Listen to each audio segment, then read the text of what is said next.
अहो यांच्या घरात ट्यूबलाईट लागलाय आणि फॅन आला, क्रॉम्प्टनचा फॅन लागला यांच्याकडे.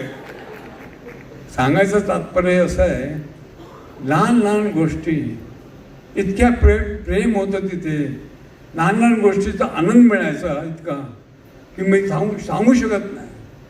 आज इथे मतलब पुढे गेल्यानंतर, आयुष्य बघितल्यानंतर, जीवन बघितल्यानंतर आज मी 84 वर्षाचा आहे. मला गेगाव सोडून पण 60 वर्ष झाली, 60-65 वर्ष झाली. तर मी नेहमी म्हणतो की जे मला प्रेम, वननेस म्हणजे एकत्रपणा तिथे मिळाला, जितकं मनाची शांती मिळाली, लहान लहान वस्तूचा जो मजा यायची त्यावेळे, आता इतका काही आहे त्याची मजा नाही, मनाची शांती नाही.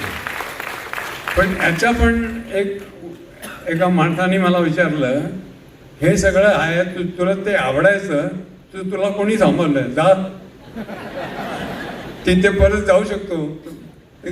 बोलायचं तात्पर्य असं, गुरु नानकजीने सांगितलं आहे, नानक दुखिया सब संसार. ज्याच्याकडे आहे तो पण दुःखी आहे, ज्याच्याकडे नाही तो पण दुःखी आहे.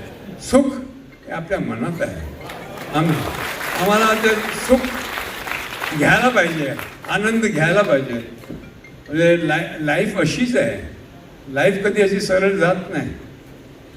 जिंदगी रास्ते में न जाने कितने मोड़ देती है, हर मोड़ पे न जाने कितने सवाल देती है.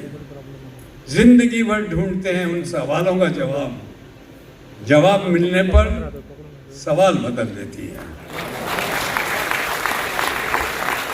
ये आनंद बख्शी ने 2 गाने लिखे, थॉट सेम है, बट पूरा जिंदगी का निचोड़ निकाल लिया है. आदमी मुसाफिर है, आता है जाता है, आते जाते रास्ते में यादें छोड़ जाता है. और दूसरा गाना उन्होंने लिखा था राजेश खन्ना की फिल्म के लिए, जिंदगी के सफ़र में जो गुजर जाते हैं मकाम वो फिर नहीं आते.